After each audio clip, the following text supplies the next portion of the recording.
হাম একটা ভাইরাসজনিত অসুখ। এখানে অ্যান্টিবায়োটিকের কোনো রোল নাই। আচ্ছা, অ্যান্টিবায়োটিক ভাইরাসের কিছুই করতে পারে না। হামরোগ প্রতিরোধে টিকার ভূমিকা কতটা গুরুত্বপূর্ণ? অবশ্যই গুরুত্বপূর্ণ। কারণ হাম রোগ প্রতিরোধে টিকার 100% গুরুত্বপূর্ণ ব্যাপার এটা। কারণ হাম যদি প্রিভেন্ট করতে চান একমাত্র উপায় হলো ভ্যাকসিন। ভ্যাকসিন মানে টিকা।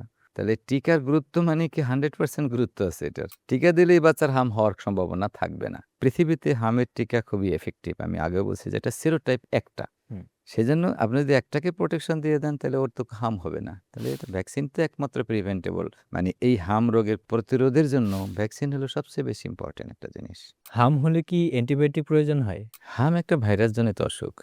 এখানে অ্যান্টিবায়োটিকের কোনো রোল নাই। আচ্ছা, অ্যান্টিবায়োটিক ভাইরাসের কিছুই করতে পারে না। আননেসেসারি আমরা অ্যান্টিবায়োটিক দেব না। হামের অ্যান্টিবায়োটিকের কোনো প্রয়োজনীয়তা নেই। কিন্তু যদি মনে করেন হামের কমপ্লিকেশন হয়, তখন যদি ডাক্তার মনে করে যে না এই কমপ্লিকেশনটা স্পেশালি যখন নিউমোনিয়া হয়, যে বলি আমরা ব্রঙ্কোনিউমোনিয়া এবং এই ব্রঙ্কোনিউমোনিয়াটা যদি হামের নিজস্ব কারণে হয়, তাহলে কোনো অ্যান্টিবায়োটিকের দরকার নেই। কিন্তু এই ব্রঙ্কোনিউমোনিয়াটা যদি সেকেন্ডারি ইনফেকশন হয়ে হয়, লোবার নিউমোনিয়া অথবা ব্রঙ্কোনিউমোনিয়া যে নিউমোনিয়া হোক, যদি এটা ধরেন secondary infection, secondary bacterial infection দিয়ে হয়, এটা তখন ডাক্তার অ্যাসেস করতে পারবে। ডাক্তারের অ্যাসেসমেন্টের উপর ছেড়ে দিতে হবে যে সে অ্যান্টিবায়োটিক দিবে কি দেবে না। কিন্তু হার্ম ইটসেলফ তার কোনো অ্যান্টিবায়োটিকের দরকার নেই। সেকেন্ডারি ব্যাকটেরিয়াল ইনফেকশন হইলে তখন অ্যান্টিবায়োটিক অবশ্যই দিতে হবে।